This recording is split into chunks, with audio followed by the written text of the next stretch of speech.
খাওয়াটা আজকে দারুণ ছিল।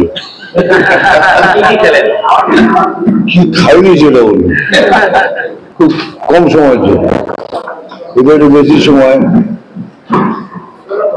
খাওয়াটা আজকে দারুণ ছিল। কি খাইনি সেটা বলুন। আমাদের কে করেছিলেন, এই যে এনার বাড়ি থেকে এনেছিলেন, মানে রিয়েলি এরকম খাবার খাইনি, এত সুন্দর খাবার। একটা ইলিশ মাছের ভাতা, তারপরে থোড়ের ভাতা, মানে সুন্দর করে খাওয়া করে নিলাম। এখনো ডাল খাইনি, সব রেখে দিয়েছি রাত্রিবেলা খাবো। শীতল, তাহলে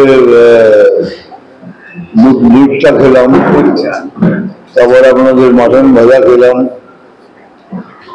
টেস্ট করলাম আর কি, কারণ এখন ননভেজ একটু কম খাই, সেই জন্য তবুও খেলাম, টেস্ট করলাম। এনাকে অপূর্ব, রিয়েলি অপূর্ব, সত্যি ভালো।